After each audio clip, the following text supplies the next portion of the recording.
nome é Carlos Egwart, eu sou produtor de leite em Castro, Paraná. A gente produz em torno de 13 mil litros diários de leite, um rebanho 100% holandês. E a gente tem um pouquinho de soja, umas 60, 70 hectares de soja, e o resto da área, uns 150 hectares, seria para a produção de forragem das vacas. Então, meu projeto, em conjunto com a Castrolanda, a gente pensou que seria interessante tanto para mim quanto para a Castrolanda. Então a gente foi vendo números, foi vendo problemas que a Castrolanda estava enfrentando, vários temas que eu poderia abordar. A gente passou por vários temas até eu realmente confirmar assim, não, é isso daqui que eu quero estudar. E foi um tema baseado como aumentar a lucratividade dos produtores de leite, principalmente pequenos produtores de leite, aqui na nossa região, na nossa cooperativa.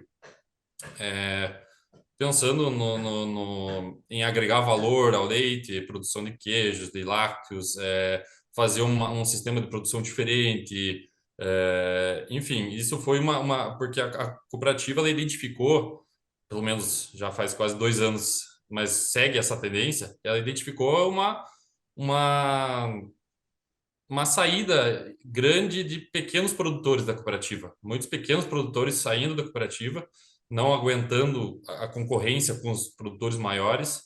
É, e ao mesmo tempo que saía produtor de leite, aumentava a produção da Castellana. Então, cada vez mais os produtores grandes aumentando e os menores saindo. E aí a Castellana tem uma preocupação social também com esses pequenos produtores, que é uma renda familiar, muitas vezes só a família que vive disso, mas é uma atividade muito importante também para os pequenos produtores. E aí a Castellana pensou, pô, como é que você não podia ir lá para fora e ver como é que os países na Europa, Estados Unidos, Canadá, Ásia, Oceania, como é que eles fazem para manter os pequenos produtores vivos, podendo agregar mais valor, conseguir tirar uma margem melhor de lucro da sua atividade. A minha primeira atividade presencial mesmo foi em março de 2022, que eu fui para o Reino Unido fazer o CSC.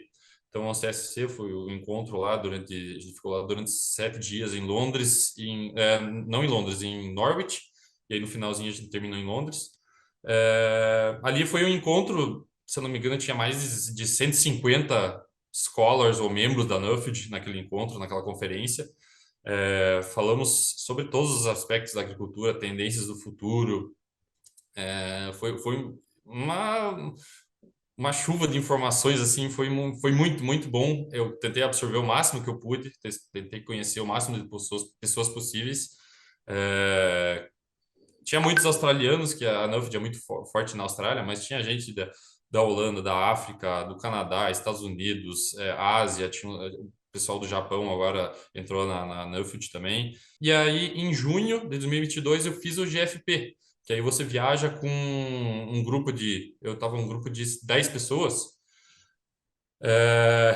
eram 6 australianos, 2 irlandeses, uma chilena e eu. Então eram 10 pessoas viajando o mundo inteiro. A gente começou a nossa viagem lá em Singapura, todo mundo se encontrou em Singapura, foi plano de encontro, tanto nosso quanto de outros 2 grupos do GFP. Depois de Singapura, a gente foi para a Holanda, viajou para a Holanda, muita tecnologia, valor agregado, para mim foi muito interessante, muita produção de queijo, muita produção orgânica, muita produção altamente tecnificada na Holanda, que é um dos países assim carro-chefe na questão de desenvolvimento de tecnologias, né, para a agricultura e principalmente pecuária. A gente conheceu a Universidade de Wageningen, que é digamos, a Harvard do agronegócio, é a universidade assim mais conhecida, mais renomada no setor do agronegócio do mundo.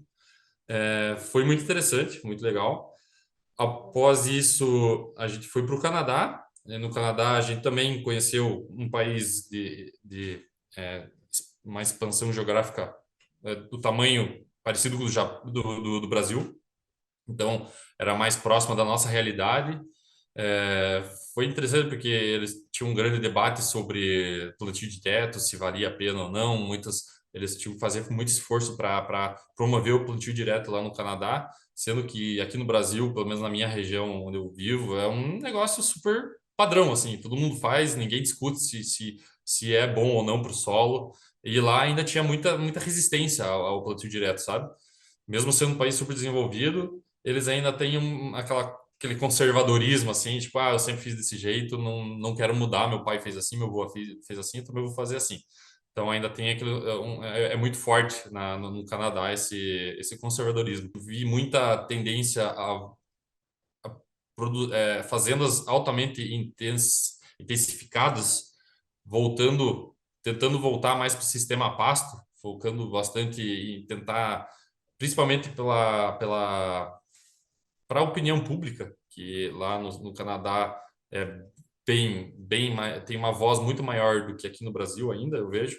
Então, o consumidor vendo a vaca comendo pasto ali, é muito melhor, muito mais legal para o consumidor do que ver a vaca, teoricamente, sofrendo ou dentro de um barracão fechado o ano inteiro. Enfim, é discutível, mas eu vi é uma tendência que eu vi lá no Canadá, em várias propriedades, eles tentando é, agradar o consumidor, fazendo a imagem, tornando a imagem da pecuária leiteira melhor. Foi uma evolução pessoal muito grande.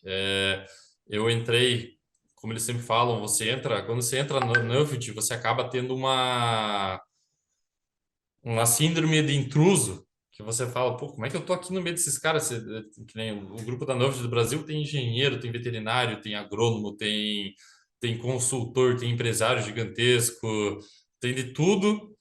Pessoas altamente qualificadas, muito inteligentes, muito bem-sucedidas nas suas respectivas áreas, né?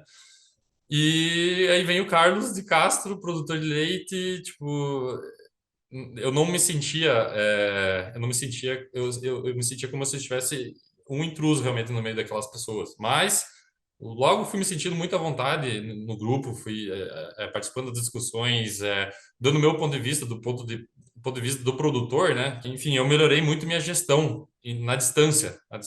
Eu vi que eu não preciso estar aqui.